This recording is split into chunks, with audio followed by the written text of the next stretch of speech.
আজ দুপুর থেকে এই শেষ হলো বিকেল 3টে পর্যন্ত। যেভাবে তীব্র দহনে নবদ্বীপ এবং সারা রাজ্যের ব্লাড ব্যাঙ্কগুলিতে রক্তের যে সংকট দেখা দিয়েছে, এবার মহিলা পরিচালিত যোগমায়া দুর্গোৎসব কমিটির সদস্যরা এগিয়ে এলেন, আজকে রক্তদান করলেন আপনাদের ইন হাউস অর্থাৎ নবদ্বীপ ব্লাড ব্যাঙ্কে। আপনি একজন ব্লাড ব্যাঙ্কের কর্মী হিসেবে এদের এই উদ্যোগটাকে কীভাবে দেখছেন?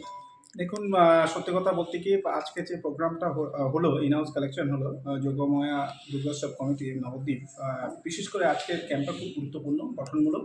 কারণ ম্যাক্সিমামই মেয়েরা অর্গানাইজ করে ক্যাম্পটা করলেন এবং ম্যাক্সিমামই রক্তদাতা মহিলা রক্তদান করলেন এবং সুন্দরভাবে করলেন।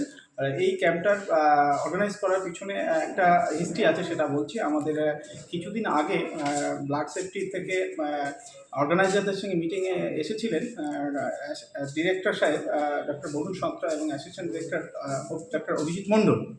ওই মিটিং স্থল থেকেই এই দিদিরা, এই কমিটি, এই দুর্গোৎসব কমিটি সিদ্ধান্ত নিয়েছিল যে একটা ইন হাউস ক্যাম্প করবে। কারণ স্যার ওই দিন বরুণ সাহেব বলেছিলেন রক্তের গুরুত্ব এই মুহূর্তে কতটা।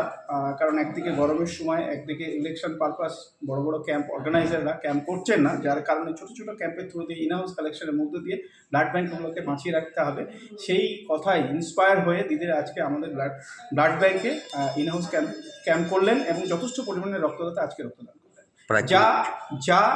যে রক্তদাতা যারা রক্তদান করলেন, অনেকগুলো থ্যালাসেমিয়া পেশেন্ট বেঁচে যাবে, প্রেগনেন্সি মা বেঁচে যাবে, কিডনি ফেলিয়ার পেশেন্ট যাদের ডায়ালিসিস হয় তারা বেঁচে যাবে, এবং ক্যান্সার পেশেন্ট যাদের কেমোর প্রয়োজন হয় সেই সব পেশেন্টগুলো কিন্তু রক্ত পেয়ে উপকৃত হবে। এটা আমাদের কাছে খুব তাৎপর্যপূর্ণ। তাই এই আপনার মাধ্যমে, এই মিডিয়ার মাধ্যমে একটা বার্তা দিতে চাই। এইরকম অনেকে স্বেচ্ছাসেবী সংগঠন হচ্ছে, এনজিওগুলো আছেন, আপনারা আসুন। এইরকম যোগময় মহিলা দুর্গোৎসব কমিটি যেমন অর্গানাইজ করলো ইন হাউস ক্যাম্পে, আপনারা আসুন, অনেক মানুষের জীবন বাঁচান, এটা আপনাদের কাছে রাখছি।